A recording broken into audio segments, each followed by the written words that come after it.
Ricardo is flying by helicopter. He requested the helicopter earlier, but that's fine. He requested the helicopter in 10 minutes, and he will be landed here in 9:30 exactly.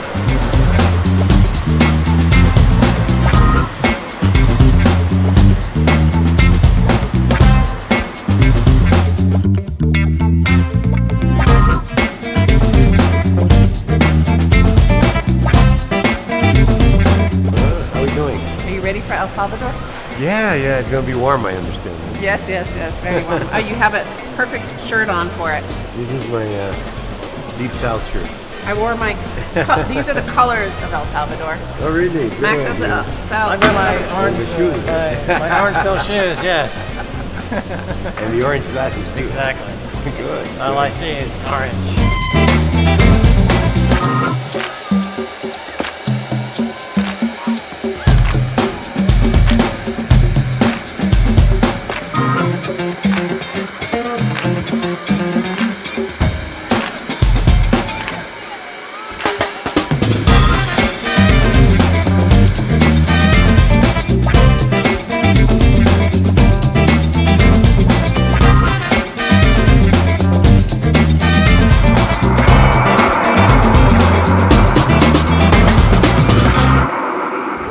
Bitcoin, as you were describing, as a trade.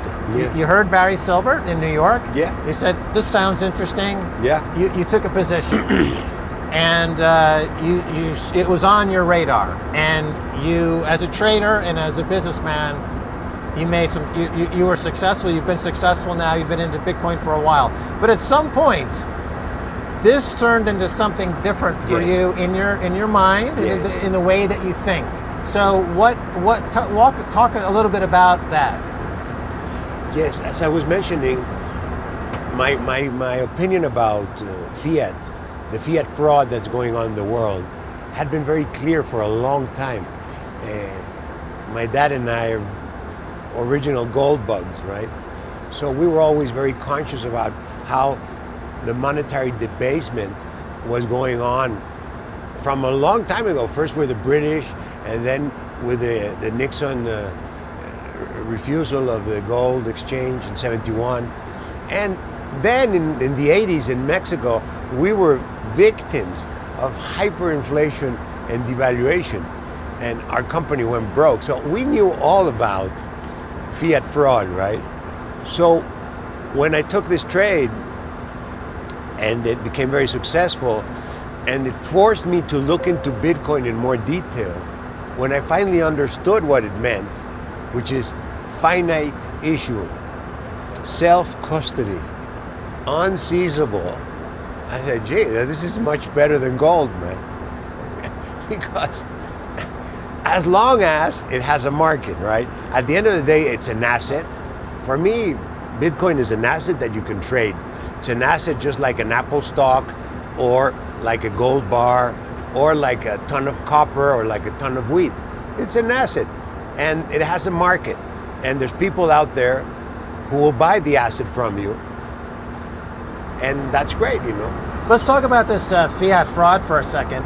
So we're heading to El Salvador right now, and this is a trip that we were very happy to put together. Stacy was kind of very excited about putting the pieces together. And you know, we've known actually Don Hugo, we've known for many years. And we've traveled with him and talked to him about gold and about the fiat fraud. But with El Salvador, there's another element to this, because of course, as a Central American country, they've had to endure decades of colonialization, let's call it what it is, from the United States. Absolutely. And the That's president, a huge military base right there. And the President Bukele is seeing, to me, and I want to hear what you think about this, but for me it seems as though he sees Bitcoin as a way out of the fiat money fraud on the sovereign level. Yeah. What do you think? Well, I think sovereignty, being sovereign has many different aspects, and the financial aspect is one aspect, but there's also the commercial aspect, the import and export, and I certainly think it's a very good step that President Bukele has taken, but I mean, to stop being a colony, it takes more than just issuing your own currency or having a solid currency. It helps, but it takes more. Right. Well, listen, we're Mexicans. Yes. And we're neighbors to the U.S. Yes. And we've been either partners or victims of the U.S. for a long time. So it's a very complicated thing because there's flows of trade, there's flows of people, there's flows of investment, and it's not easy to just be sovereign, and meaning cutting ties. It's not good for anybody to cut ties. Well, having been in El Salvador myself now for months, I noticed that the people have a smile on their face because they have money that's theirs. Yeah. It cannot be confiscated, Yeah. and it's deflationary in the Yeah. sense that it will move. It's up the in original time. savings. Yeah. Original savings. Yeah, yeah. And that, of course, is being talked about to their friends all over Central America and all over Mexico. So the people have a chance to stage a very I hope so, yes, peaceful yes, yes. revolution. Yeah, because look at this. Look, we have there the beautiful mountains of Mexico, the volcanoes, and then we have the great city of Puebla over there, and then we have close to 20 million people in this valley right here, which is the Valley of Mexico. Is this good for them? Is Bitcoin good for them? Absolutely, yes. But it's not good for the people in power. And Well- they're not giving away their power lightly. So I am optimistic because, I mean, making payments in a digital way is absolutely the future. Yeah? And for example, we in Mexico have been leaders by far in our bank in installing these applications that work on your phone and that are connected to your bank account, and you can make payments, receive payments, do shopping, all the big variety of things that you can do with digital money. We do it with digital money, fiat money. Right.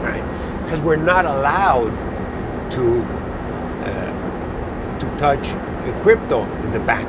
Right. So we know exactly what it's about. And in the moment that we can change the digital fiat peso into digital Bitcoin, we could do that in 10 seconds, right? I mean, the systems are there, the procedures are there, the security is there. We can handle digital fiat, Right. so we can handle digital asset. Right? I wanted to talk to you about your social media profile. It seems like you've undergone a bit of a metamorphosis, if you will. I guess you could say you're more accessible. You're more We should do that. Huh? spontaneous. I have not done. We haven't done the picture for the social media. Yeah, let's do There we go. it. Let's do the photo. Here we go. Do it like that. Venga. There we go. And like that.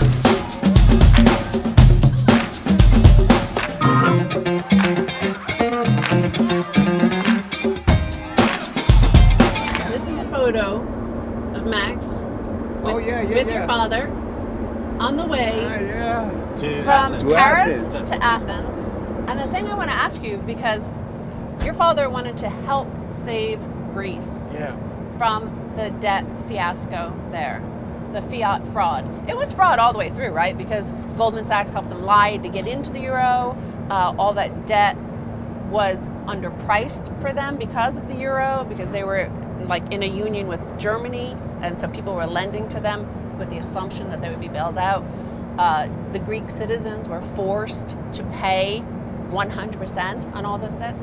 So, however, that mission failed. Your father was very eager to save them. Yeah. Today, we're flying with you, his son, to the savior. It's already saved by Bitcoin. Like, why do you think, has precious metals failed? Did they fail? Did gold fail? And why does Bitcoin work better? I wouldn't say that they failed, but I would say that there's a better asset now. It's a better asset because it can be more secure, it can be more portable, and it has all the other, it's more divisible, verifiable. It's just a better asset in many ways. But there's a space for gold. I mean, I wouldn't be trashing gold because of Bitcoin. And I wouldn't also be trashing Bitcoin because of gold, It's none of the others. Both assets can exist very well. The reason why we have this fiat fraud today, and what all this happened in Greece, is because originally the fiat money notes were convertible into precious metals. And that was a pretty good deal, You could get so much gold for this nominal amount of fiat. It was like a token, and you exchanged it. It's not a bad idea. That's not a problem.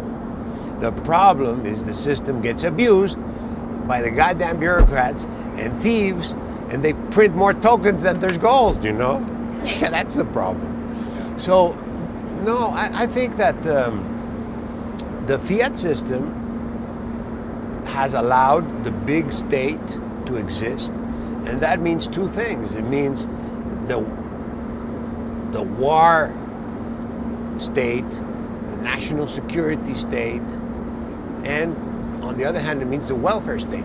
So I call it the welfare warfare state. That's what fiat has allowed to happen. If it wasn't for fiat fraud, those states, the size of those states could just not exist, because they would have to tax people in an untenable way. How do they get all these assets to do welfare and warfare? By printing fiat and issuing debt. And the pandemic showed that, because America, we shut down completely. Yeah, and everybody had all everybody sorts go of money home, for 2 nobody years. work, and the government's going to maintain you, which is wonderful, We should just make the whole world work like that. But then something else just happened over the past month, which was that the U.S. decided to blow up the dollar. Like they froze reserves of Russia. Well, that's just a tiny little bit of what's coming, because before that, it happened to the Canadians protesters, right? Yes. So basically, everything you have in fiat doesn't really belong to you. You're allowed to have it as long as the big government decides it's okay for you guys to have it. And if they change your mind, you're screwed. So that's where we are. Now, coming back to being a sovereign state, if they can screw up Russia with their reserves, don't you think it can screw up El Salvador? 10 seconds. It's not going to even be the State Department. It's going to be some undersecretary. Now, I noticed that in the United States, for example, a lot of politicians are becoming Bitcoiners. So we have some of them. Cynthia Lummis in the state of Wyoming, and I think Ted Cruz in Texas, and others. So it's almost as a fifth column.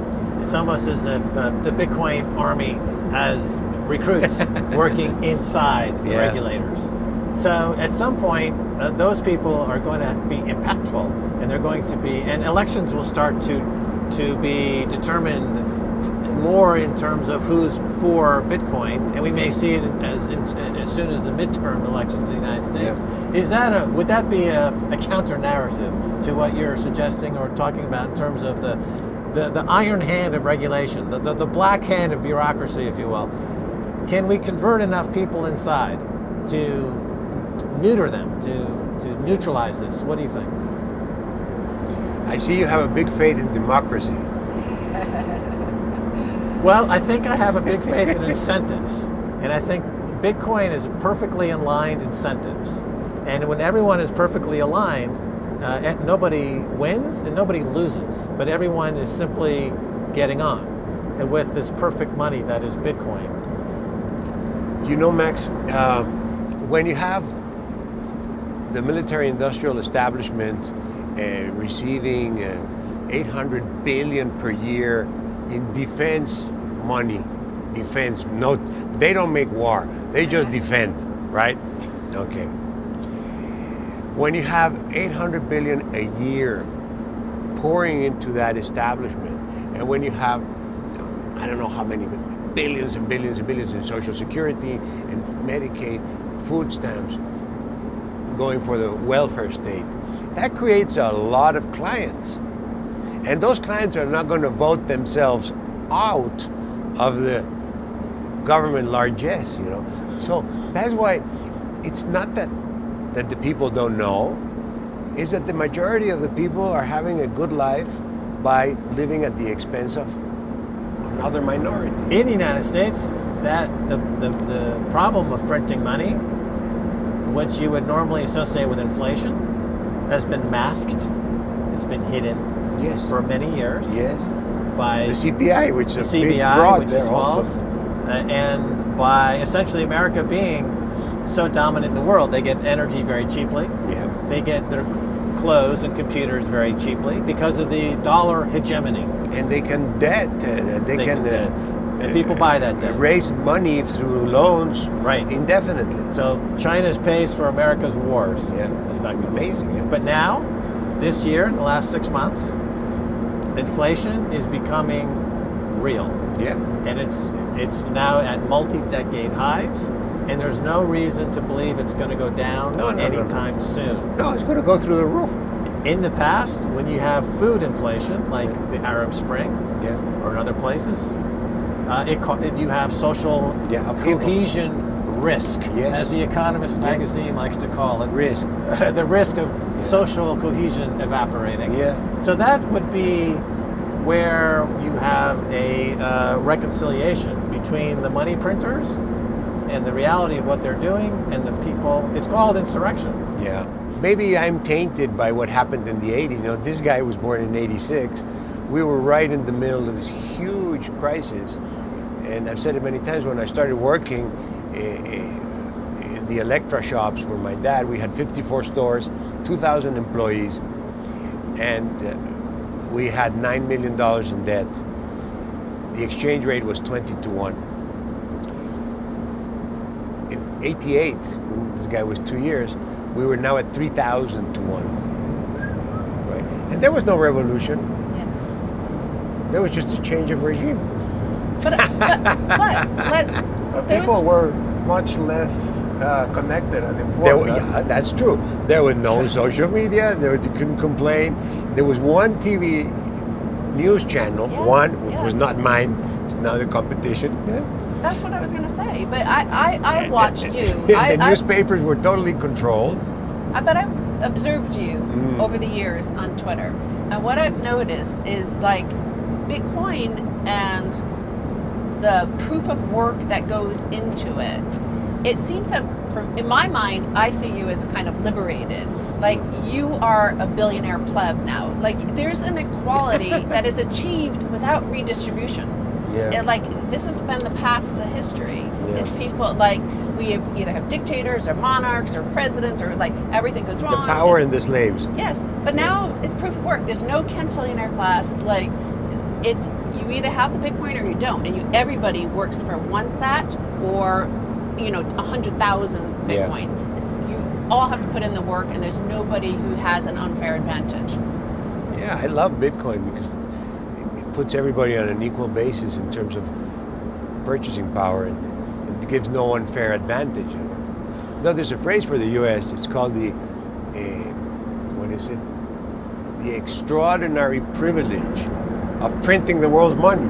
It's pretty extraordinary. And Charles de Gaulle was talking about that. Yes. What was it? Charles de Gaulle. Charles de in Gaulle, 1971. inspired by Jacques Rueff, who was this Minister of Finance. Yes. And you know what that got them? Nixon closed the gold window. Closed the window. They They converted defaulted it. on the debt. He defaulted on the debt. Right. That was a major default. Stacy brings up an interesting point there about, okay, so, yeah, she mentions that you are a billionaire. Yes, you are a billionaire.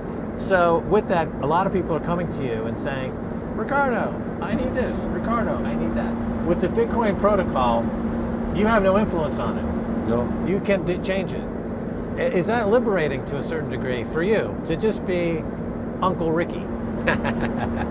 Well, you know, the social media has been a lot of fun, and since about a year and a half ago, I took over the management of that because I had the account managed by corporate handmaidens, you know, and they sanitized everything. So I continued to post a lot of stuff from my conferences and speaking engagements and ideas. So that's what I was posting. But I was not replying, I was not engaging at all. And I got these horrible things on my timeline, you know, aggressions and questionings, and nobody would answer. So I was so disappointed. I said, I'm going to get out of social media. And then I figured it out. I mean, the problem is that we're not responding. You know? So then we took a very aggressive policy of response, and that's what changed. You know, I have things to say, and why would I stay shut up? You know. And can you translate for the audience who doesn't speak Spanish? What does pendejo mean? I see you type that a lot on Twitter. Yeah. One of the favorites, huh? It's a favorite, right? Well, so It's kind of a dumb shit. Asshole. Yeah, it's not asshole. It's more like dumb shit. Dumb dumb shit. shit.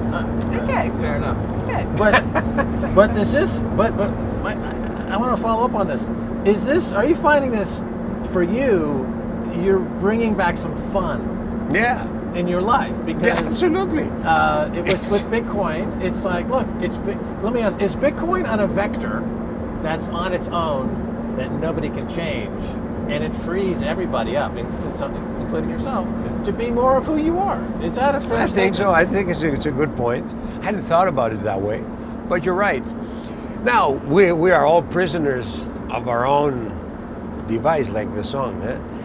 But yeah, it helps. You know, to be able to see the truth is liberating, even if the truth is not what you want. Yeah. But it's liberating in the sense that you know what to expect. You know what to expect. And you know what? We've been going to Bitcoin conferences since 2011. And over time, I've realized that, you know, though I hold a U.S. passport, though I was born there, though I'm blonde, I'm a woman, like what defines me the most is Bitcoin. And when we meet Bitcoiners from wherever they are in the world, whatever passport they hold, we're all the same. Like I feel more in common with us. Well, you know, America has this has a lot of problems today, but for years it was an inspiration for the rest of the world because it said, America is the home of the brave and the land of the free. That is a fantastic phrase. Unfortunately, it's not true anymore. But it doesn't mean it can't become true again. And I think we should work as citizens and as humans to make the world the home of the brave and the land of the free, not just America, you know. We should have the whole world free and with bravery to face reality. And that's why I think that the truth makes you free. It does. Well, we're heading to El Salvador, and you look at the President Bukele, having to respond to U.S. setting up a committee to look at El Salvador and their currency. Like, what That's does that amazing. have anything to do with you? That's amazing. This is reminiscent of the big stick of Teddy Roosevelt. Yeah. And, No, they're not speaking softly, they're just pulling out the stick. Right. and then you can see the propaganda of the mainstream media. They just continuously call him dictator. Oh, yeah. And then you say, what sort of dictator gives the freedom, economic liberty, individual sovereignty? That's of Bitcoin? impossible because once you have individuals free with their own monetary assets, it's very hard to make them into slaves. Fiat fraud is what facilitates the current day slavery. You don't own your assets. They're in the banks. I'm a banker. If I put my money in your bank, who owns my money? It's, you have your money at the pleasure of the Mexican government, Minister of Finance and the Minister of, not the minister, it's Financial Intelligence Units, which decides that it's okay for you to have it, or if it's not okay. In which case, you're screwed. And that's true all over the world. In Yes. the fiat system. That's the way the Everywhere, bank they system works. will freeze your assets like that. And above the... On an accusation, without even having a trial, much less a sentence. And why is it possible? Because the fiat system permits it. They could declare that you were to be frozen out of your Bitcoin keys, but it wouldn't be any use because Wouldn't work. they wouldn't work, right? Right. And you're also vulnerable to the current thing, because now it's Yes. that, but tomorrow it could be anything, you know, the current thing. Exactly. Like the current thing, it's Russia, it's Ukraine. I mean, it's frozen because of the current yeah, thing. The current thing. Yeah. Are you with the current thing? The bar keeps Sexual on getting abuse lowered. or No, whatever. well, that's we haven't talked about this, but this monster they're creating, the central bank digital currency, this is a real monster. Now that is ages worse than the fiat system, much worse than the fiat system, because it is 100% identifiable with the individual.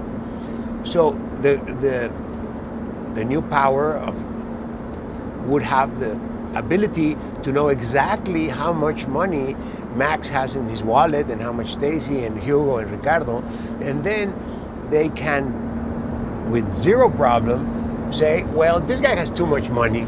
Let's take away 3% a year to redistribute, you know? Right. And of course, the guys who are going to receive it are going to clap like Seals.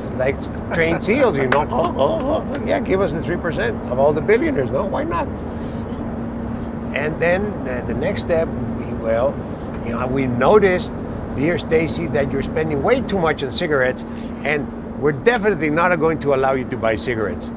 And then, oh, by the way, and we should give more charity, so let's take some of this to, and you can do whatever you want. It's just a debit and credit in a wallet that they control. So that is the real, the ugly face of the central bank digital currency. So it removes the incentive for entrepreneurs to be entrepreneurs. If the overlords can Absolutely. tap your account based on an agenda which is not well defined and very vague, and so the economy comes to a complete standstill, Yeah. and it's horrible for everybody, right? I speak a lot in my conferences and writings about what do we need to do to achieve common prosperity. I mean, that common prosperity meaning that everybody is better off. What do we need to do? It's not so complicated. Listen, we need an environment of freedom which permits and encourages and applauds innovation.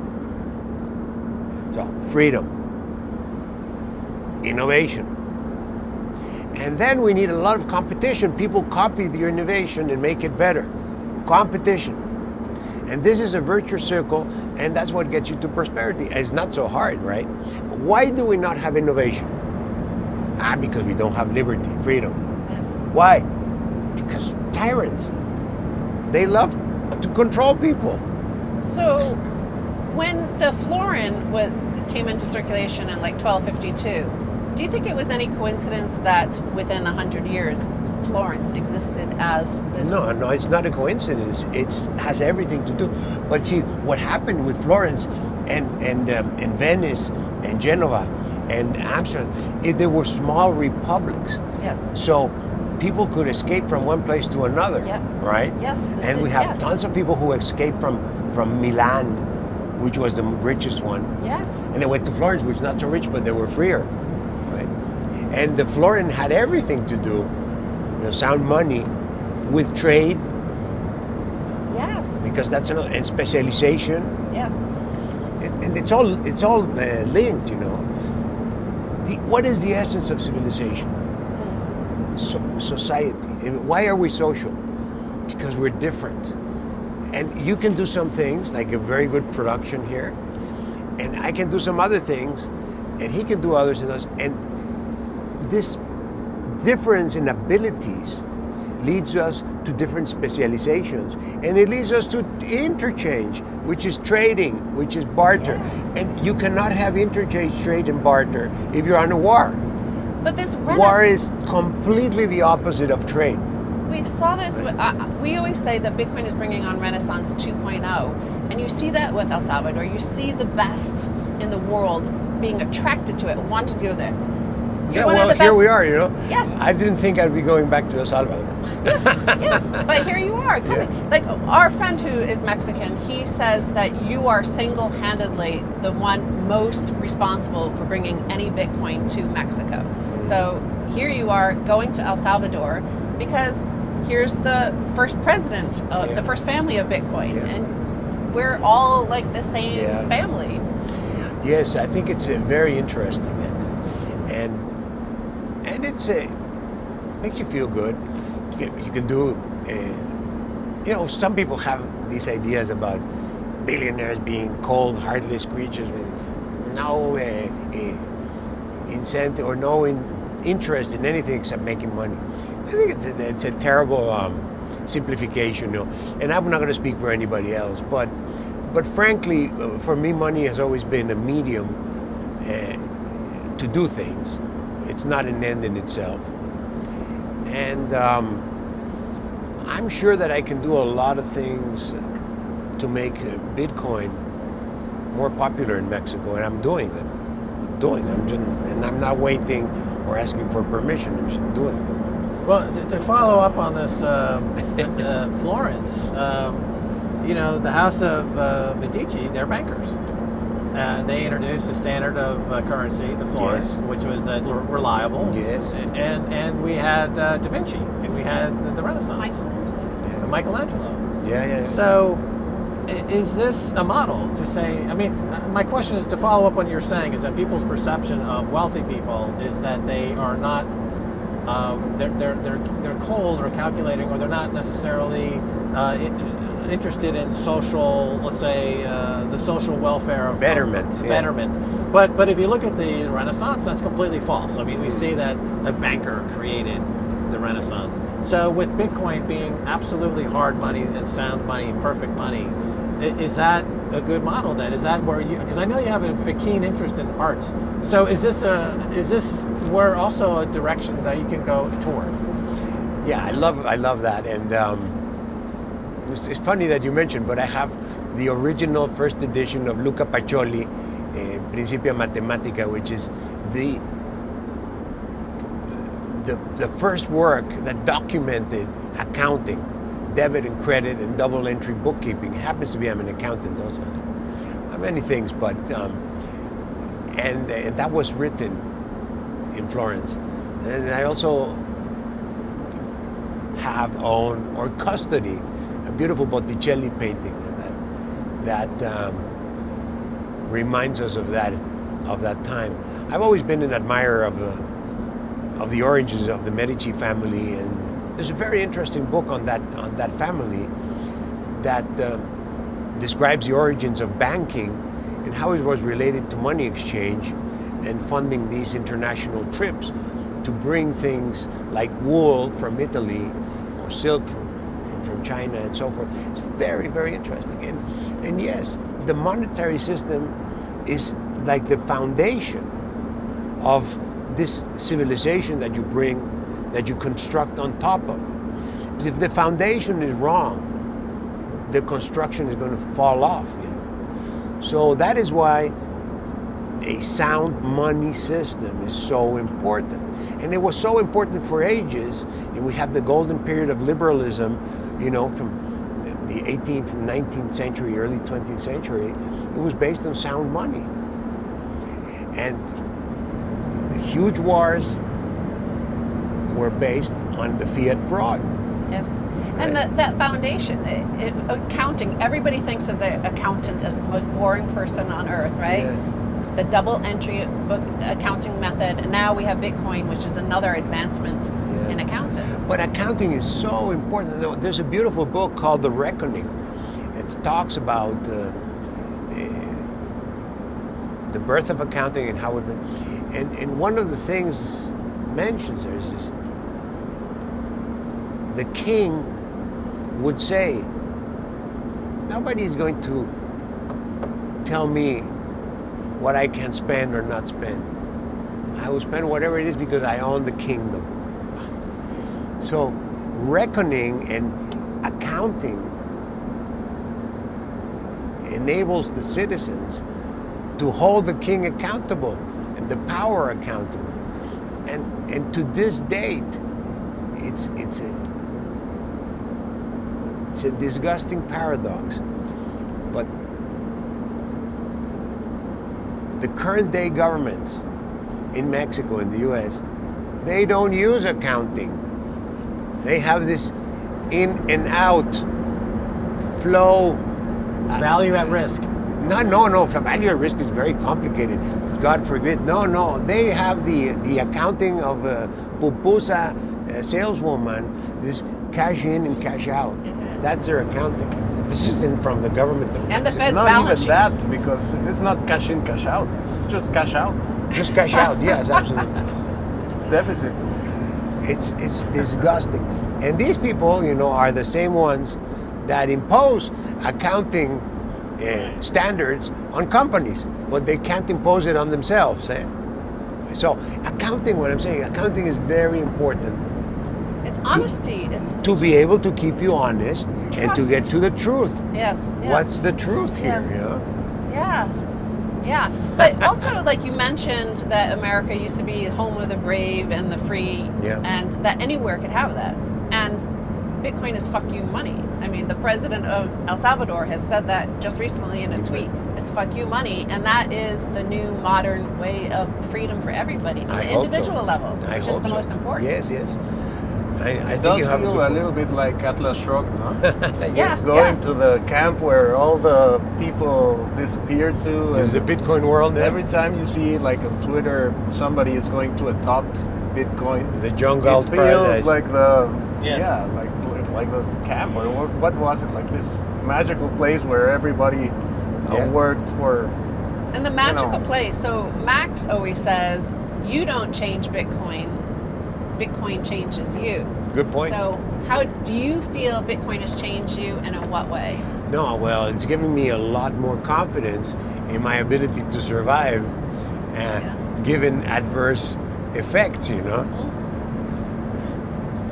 more. How about you? You're young still, so I mean, your path. You haven't been through what all we have been through. No, I haven't. I haven't been through the crisis of the '80s, but I think I've always heard about the gold standard through my grandfather and my father, and so I've always been very aware of fiat money and the nonsense of inflation, no? Sure. So, I think Bitcoin is like the greatest innovation we've seen so far, and it fixes this corrupt system, no? And in a way, like when you hear that, like the meek shall inherit the earth, in a way, what happens is it is places like El Salvador or Nigeria where they don't have the benefit of the US dollar being able to be printed and sent to everybody at home, that they have to survive, and they find things like Bitcoin first. So in a way, like they're the ones that inherit this new Bitcoin world, the hyper-Bitcoinization. I think that economies that have been subject to bad fiat frauds, because there's degrees of fraud, okay? Mm-hmm. Not all the fiat fraud is the same. Sure. Right. It's getting to where, for example, the U.S., they have like 8 trillion of assets on the balance sheet, and 4 trillion. I mean, they doubled the balance sheet in 2 years. That is pretty wild, on the wild side. Yeah. But it didn't used to be like that. Now, before the financial crisis in 2007, the assets were 0.7 trillion. 0.7. Wow.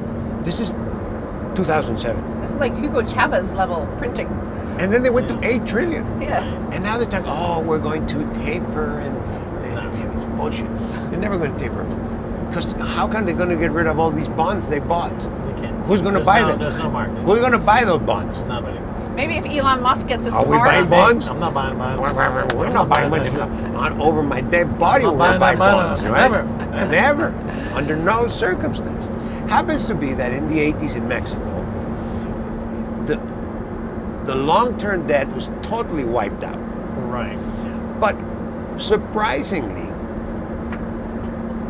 investing in short-term Mexican treasury bills was actually a very good investment, comparable to investing in US dollars. Why? Because interest rates went through the roof, Right.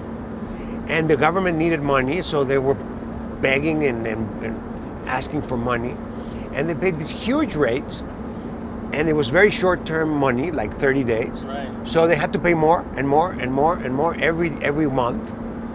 And that way, the original peso investment became even more than the dollar investment. But you had to be very smart and invest only in 30-day money Yeah. and roll it into the next emission. Here's a question, a banking question that I would ask you because you live in a rarefied world of people that are influential in markets. So let's go back to 1993 for a second 93. with George Soros. He broke the Bank of England Yeah. in what's called a speculative attack. Right? Isn't that amazing? He borrowed at cheap to break the Bank of England. Today, I've said that people like Michael Saylor at MicroStrategy is engaging in something similar. He's able to borrow at very cheap rates to buy Bitcoin. Yeah. Do you think that's a fair comparison, sir? That's amazing, eh? You know, I've met Michael through Twitter. I had not met him in person, I put you guys in touch. and we're going to have dinner actually at his place in April. Stacy knows everything. I'm the There you go. godmother. Godmother. Bitcoin. Right. I'm like, you So two I'm should meet. very much looking forward to that. Yeah. I mean, what he did was really up the ante, huh? Right. It's even more than all in. Well, what do you think about that? What do you? But more does than that all in, encourage because you? he owes money, right? He borrowed money Yeah. to buy Bitcoin. He borrowed fiat to buy Bitcoin. So he's short fiat on long-term bonds Right. at a low rate, Right. which, by the way, I think is a very good idea. Right. Anyway, That's right. if somebody loaned me money at 1% at 30 years, I'm signing up. You know, Right. just give me the money and I'll do the bond, right? Okay. So that part I understand.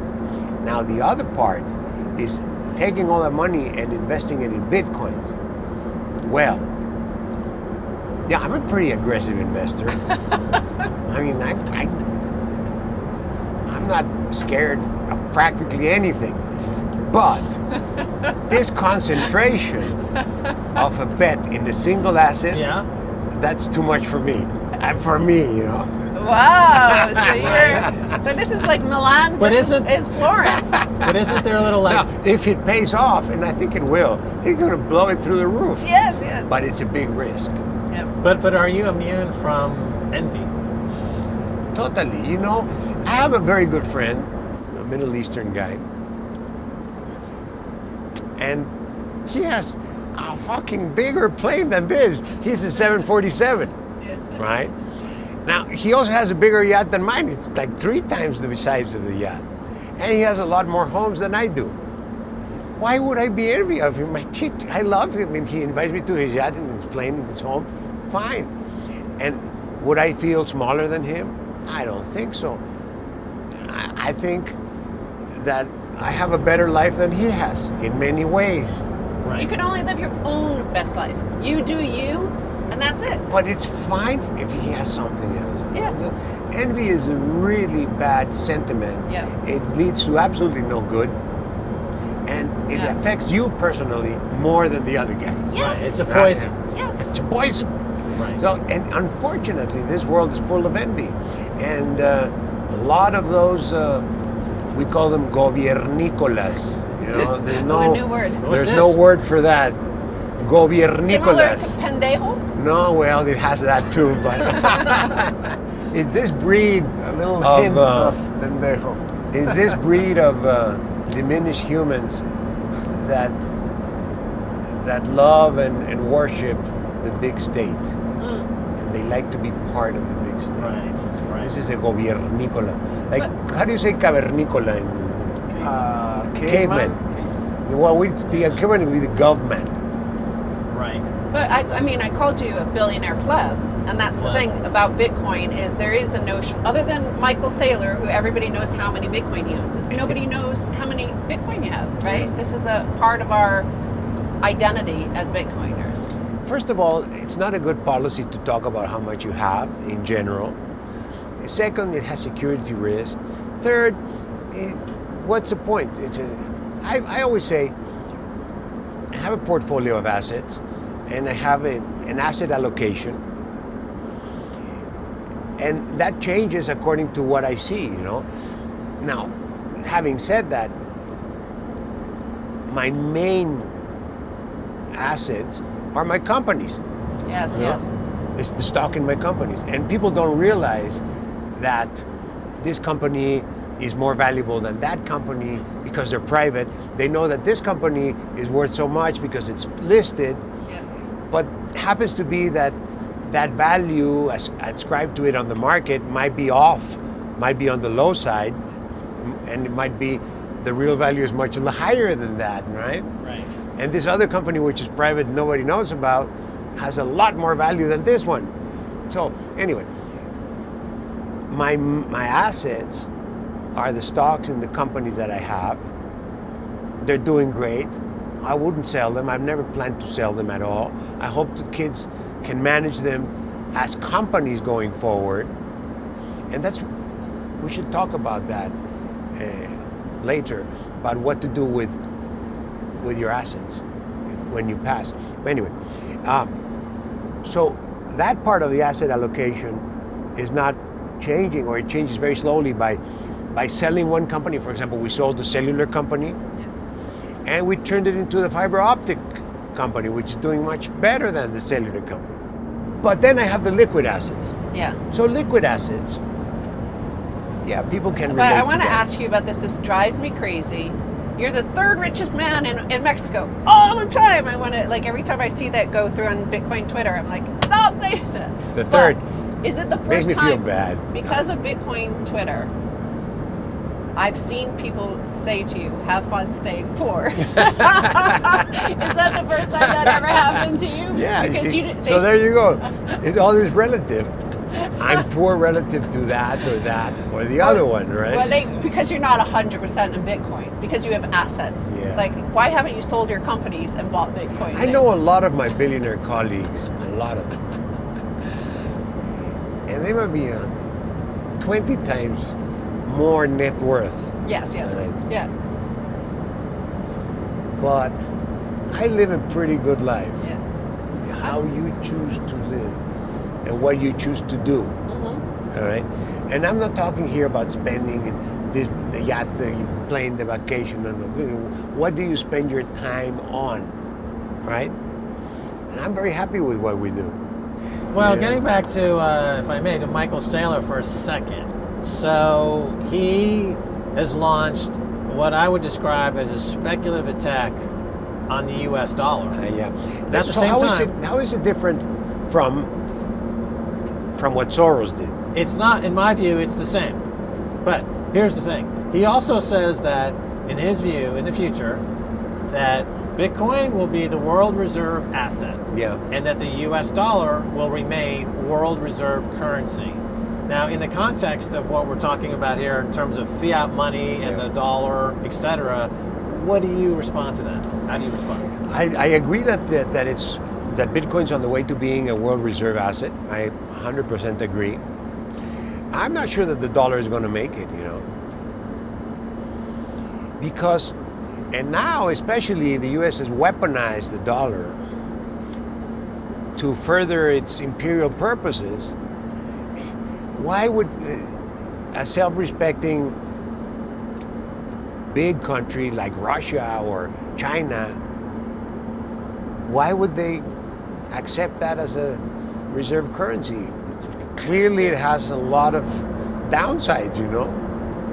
Right, so China's got to be questioning their multi-trillion dollar US dollar reserve position. They're also saying that countries that store gold in America, that gold is now subject to seizure in the New York Fed, where a lot of that gold is stored. So that's not even safe anymore. I mean, to me, it seems like Bitcoin isn't reacting to the chaos, but Bitcoin is causing the chaos, because Bitcoin changes people, and it's a mirror where if you're a person with decency in your heart, you become more decent, and you think about doing other benevolent things. Yes. If you're a person who's got a heart that's not well, and you are Envious. Yes.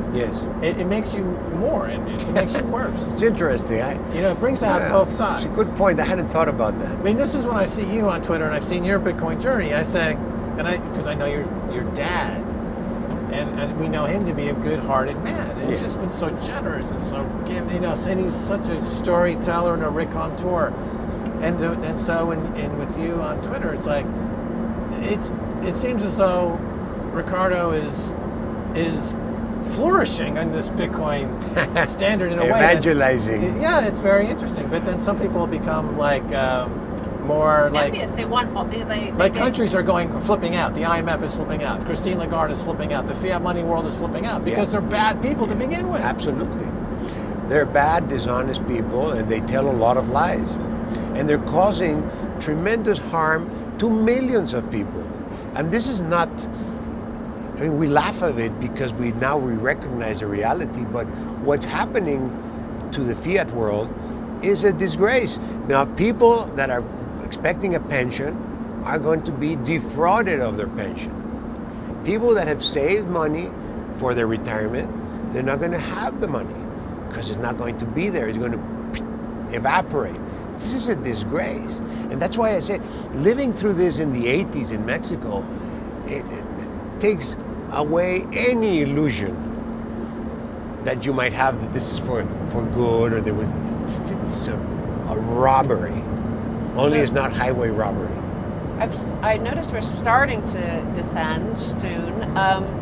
What are you? I know you're meeting with the president of El Salvador. Like, what are your general impressions of what he's done for El Salvador? The response globally to what he's done, and what do you hope to see when you get there?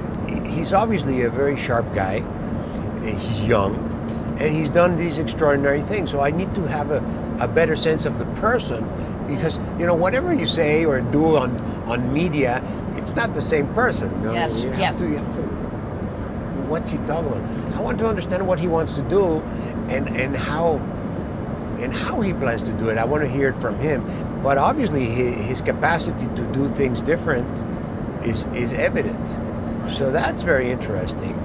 And this thing of having Bitcoin being legal tender in El Salvador, that changes things completely, because now it's not just an asset. Now it's real money. Yeah, at least in that jurisdiction. That's right. So, I mean, it's a very interesting. I see your eyes going back and forth like this, and you're thinking you're thinking what this is going to do. I mean, can the regulators ultimately? You see, it seems to me that there's an epic battle between fiat money evil and Bitcoin money, which is the best, soundest money ever. It's good. It's good versus evil. Yes. I mean, without being too dramatic about it, but it does seem this way. No, so, in your concerns about the regulators, ultimately at the end of the day, win, because they've got the weapons, they've got the money printer. But are we at the precipice of a moment in history when they lose? I would love to say yes, but remember that these people are there because they are empowered by a democratic process. So really, you should go back to question, the foundation of this civilization. The other foundation is the social contract, which is the democratic God. I just read this book, Democracy, the God that failed, and it's stunning, because basically what it says is if 3 wolves and 1 lamb agreed to vote what's for dinner, you know who's going to lose, right? Yes, yes. So that's a problem with democracy, right there. No, Majority rule is no fun. the other day we were playing a Monopoly game, and inevitably someone ends up with all the money. Yeah. So what happens if you take a vote and say, so what should we do? Expropriate him. Let's take a little money from him. But if you do that enough times, then You can't play the game. you can't play the game. So yes, because democracy, as currently being presented, is majority vote is always right, and whatever the people say is going to be right. But that's not true with Bitcoin. Bitcoin has a different consensus Well, I mechanism. agree, Right? Well, but that's why I'm saying this evil of fiat money fraud is being sustained by a democratic process, and it's being voted into power every day. But El Salvador making Bitcoin legal tender, it filters into their governance of the country as well, and that can spread, and democracy as Yeah. a failed institution gets eradicated. Well, that's why it's so strange, and that's why I'm looking forward to meeting Now, this person. according to sources, you have a library of approximately 40,000 books. Oh, more than that, but yes, Huge. I haven't read all of them. Right. I read about 10,000 You, maybe. you are a bibliophile. Yeah. I'm gonna show you a book. You tell me how does this book rank? Uh-huh. This book. Fantastic. I've been pushing it all around, and I'm very much looking to meeting Saif Dinamuz. He's coming to our Festival of Ideas next week. This is on next Thursday. He'll be here in Mexico. And this is an amazing testimony of how money has evolved.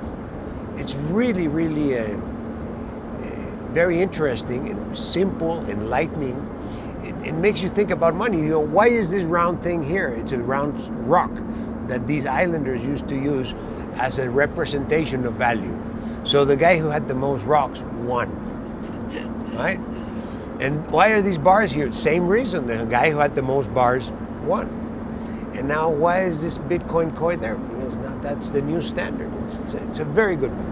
So, in the historical background he gives in terms of Keynesian economics and the history of Yes. money, you feel that it's spot on? It's totally spot on, and I think the historical perspective Yeah. is especially valuable.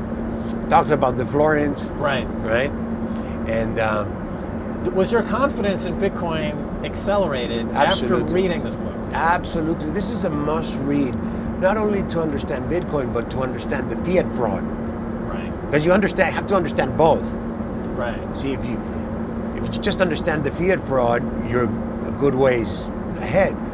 But then you have to understand Bitcoin. That's where my dad and Schiff stayed here. This is Hugo and Schiff are here at Gold. Yes, yes, yes. They never made the leap. No, here. they didn't. That's This is unfortunately. Uncle Ricky is here, right? And Yeah. here everyone left here. That's all gone. Yeah. We're not there anymore. But a lot of people aren't there. So now we've covered the history of money very well, I think. And with Peter Schiff, you think he's just stubborn, essentially.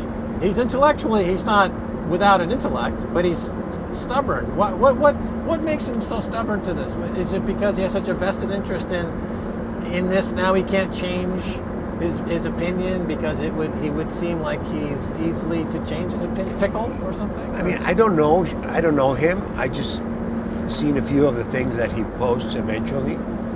Have you read this book, by the way, the Book of Max? I have not. This is a spiritual guide. I have not. This is a but I spiritual hope guide. you're going to. We're going to. This is. Michael Saylor calls me the high priest of Bitcoin. Good. Let me see it. I have not seen it. It's very many things in there, sayings from the years of being in this industry. When So did it often- come out? Just 3 months ago.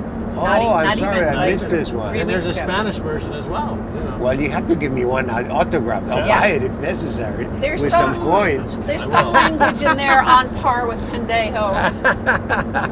I will.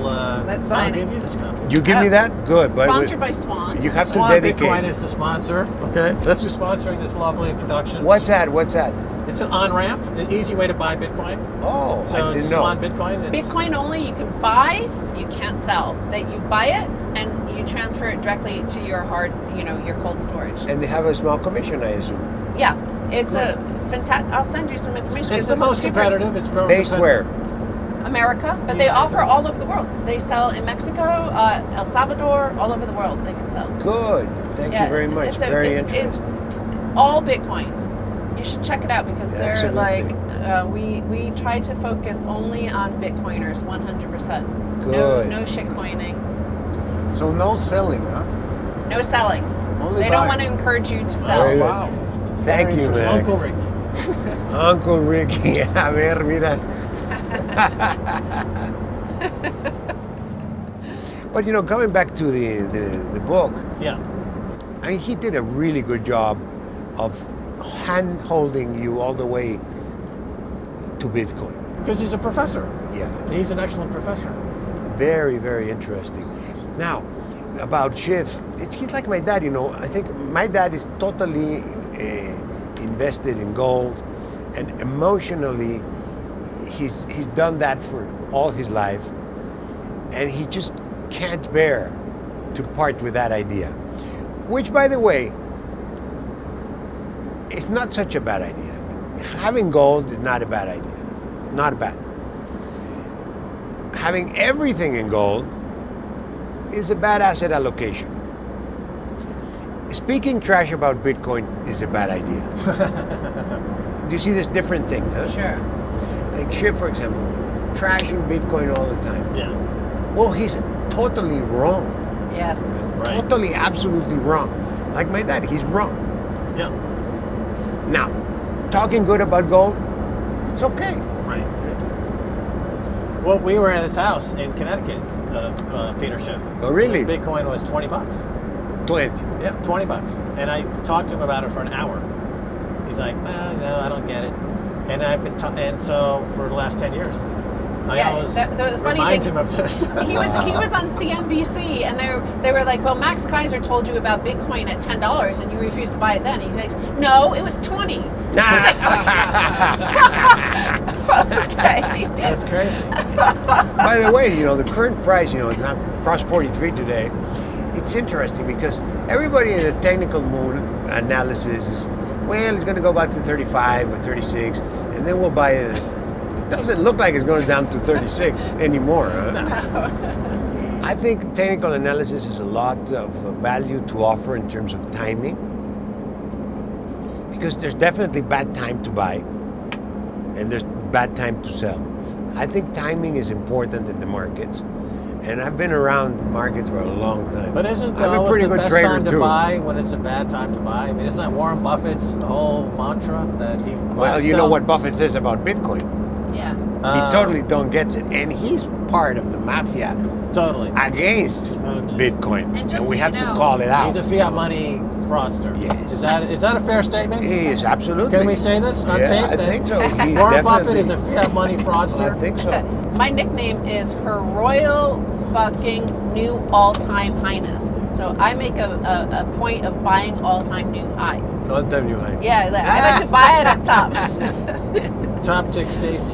That included $1. It was $1 and went down from there. Well, it depends on what you're doing. That's why Yeah. it's so difficult to give financial advice. Everybody has a different situation personally, yes. financially. There's no. What should we do? I don't know. What have to understand your situation. Yeah. And that's why giving financial advice is so delicate. Now, having said that, I can speak for myself, right? So, what is my asset allocation?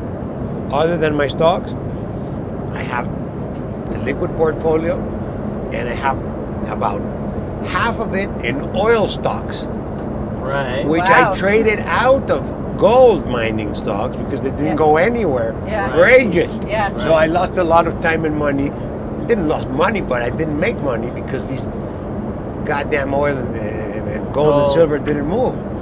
So I traded out of gold mining stocks.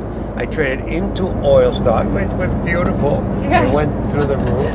Yeah. As an inflation hedge, I suppose. Not only that, and a war because hedge. more. It wasn't. That was not the reason. The reason was, oil stocks were totally depressed because of the airy-fairy green lobby. Right, but you bought them because they were a terrible idea. Exactly. The timing was terrible Exactly. for oil stocks. That's why you bought Exactly. it. So it goes against what you just said. No, the time was terrible to sell them.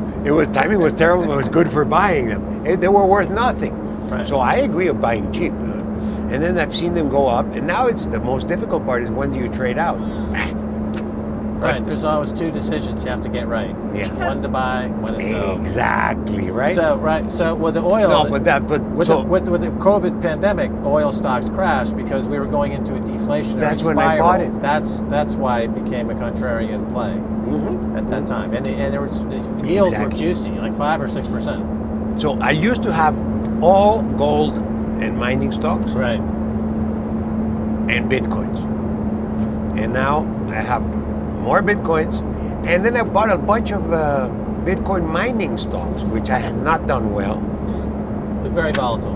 So But how are the margins on those? Like a Riot blockchain, for example, is a pretty big name. I have Mara, Marathon. Bitfarms, So how do you compare it to, let's say, gold or silver mining? and I also have MicroStrategy as that part of that, We do too. as part of the mining strategy. Yes, we have that as well. So So how do you compare those to traditional gold and silver miners? Is there a comparative analysis or no? yeah, I've been cracking my mind around Bitcoin mining for a long time, and I think the best way to approach it is by saying, okay, I have this much fiat capital today. What can I do with this fiat capital? I can put it in fiat stocks. I can put it in fiat Bitcoin mining stocks, still fiat. I can put it in fiat stocks like MicroStrategy related to Bitcoin, or I can put it into Bitcoin, or I can buy a Bitcoin mining operation that produces Bitcoin. That's the options, right? Right. Okay, so now, for mining, you really have to think of turning your fiat into Bitcoin and then investing that Bitcoin into machines. And will that Bitcoin produce more Bitcoin down the road? It seems like it does, but it's not certain because this halving in hash power might cut down the benefits in the future. Yeah. So my closest calculation today is if I buy 100 Bitcoins worth of mining gear and all the paraphernalia, not just the machines, but the setting up, and if I pay for the energy at 4 cents a kilowatt, Right. I'm going to make about 50 Bitcoins in the next 12 months out of 100 investment. So it's not a bad investment, but the problem is what happens in the next 12 months. Will they be another 50 Bitcoins or will there be 20? Yeah. And maybe you didn't end up with the same Bitcoins. So when you approach mining investment, you have to figure out over the period how much more Bitcoin you're going to get than just keeping the 100 Bitcoin. You know what I'm saying? Well, it seems like the vulnerability for those companies would be price of energy. Well, yes, Which if is going up. if you can get energy at a low price, But it's going up. and it's going to have to go up. Right. With MicroStrategy, my feeling is like we're playing the player. Like I'm assuming Michael's going to do something with that massive pile. I mean, what he's done is a double play. He's short fiat. Right. Yeah. So if that goes right, it's going to be much better investment Right. than the mining stocks. Yes, Because yes. it's a speculative attack on the U.S. dollar. Yes. See? But I don't see how we However, can say the he's... size of the attack is not the same size as the Soros attack on the No, British it's pound. not. It's not. But why don't other companies? It's like in the Weimar Germany. Yeah. There was a couple of industrialists Yes. who borrowed cheaply from the bank, and they became the richest men in Germany. I agree. Isn't this similar? When money dies. It didn't serve them a lot because look what happened later. Yeah. Yeah. I mean, Fair they were enough. bombed too. Yeah. Fair enough.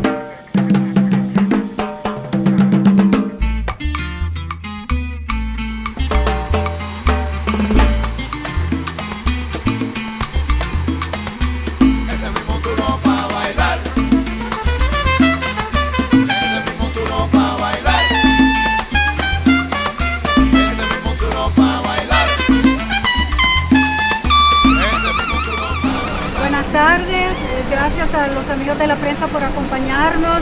Es para mí un privilegio recibir al empresario de origen mexicano, el señor Ricardo Salinas, en nuestra tierra, la tierra de la libertad económica. Nosotros estamos trazando una nueva ruta y sin duda necesitamos alianzas, socios estratégicos y, como dice el presidente, atraer a las mentes más brillantes. Bienvenido a El Salvador. Embajadora, muchísimas gracias. Siempre es un placer volver a El Salvador. Tenemos una larga historia, el Grupo Salinas, de estar aquí en El Salvador. Tuvimos la televisora, el canal 12, los gratos recuerdos de Mauricio Funes, que era nuestro presentador ahí. Y luego tuvimos el Banco Azteca, pero bueno, todo eso quedó en el pasado. Y me llama mucho la atención que ahora hay una nueva administración, unas nuevas ideas. Y creo que este tema que mencionó la embajadora de la libertad económica es importantísimo. Yo soy siempre apoyador de la libertad y por eso me interesa mucho ver qué hay de nuevo en El Salvador. Gracias.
Of the volcano bond, the financial instrument that's going to transform this country from a relatively small Central American metropolis into a behemoth of global Bitcoin significance, and this whole region's about to explode, and all those fiat money cucks like the United States and Great Britain are going down the shitter, and this is what's all happening right here.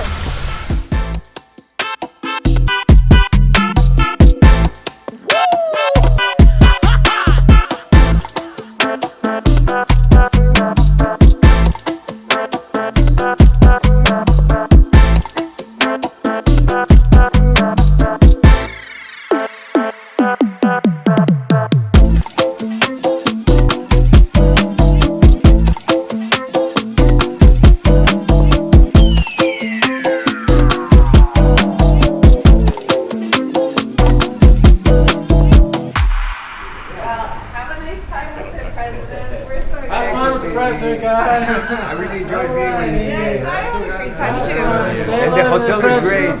Thank you, thank you. Send you the orange shoes. You'll get them soon. Yes, please. Gracias, muy amable. Mucho gusto, que estés muy bien. Ya recogimos todo. Ya está todo listo. Stacy. Oh, Great to meet you. we'll see you in Miami. I'll see you in Miami. Have a good time. See you. See you. Enjoy the pupusas. Looking forward to my yellow shoes. Orange. They're coming.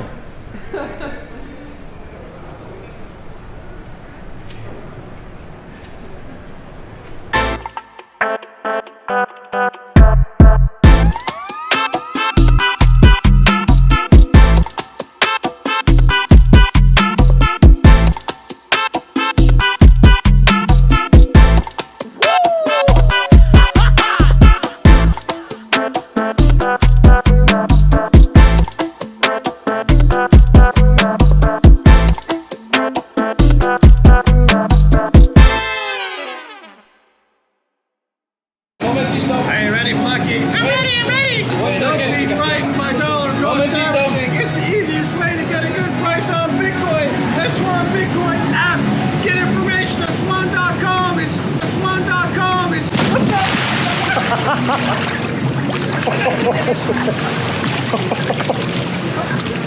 It's easy.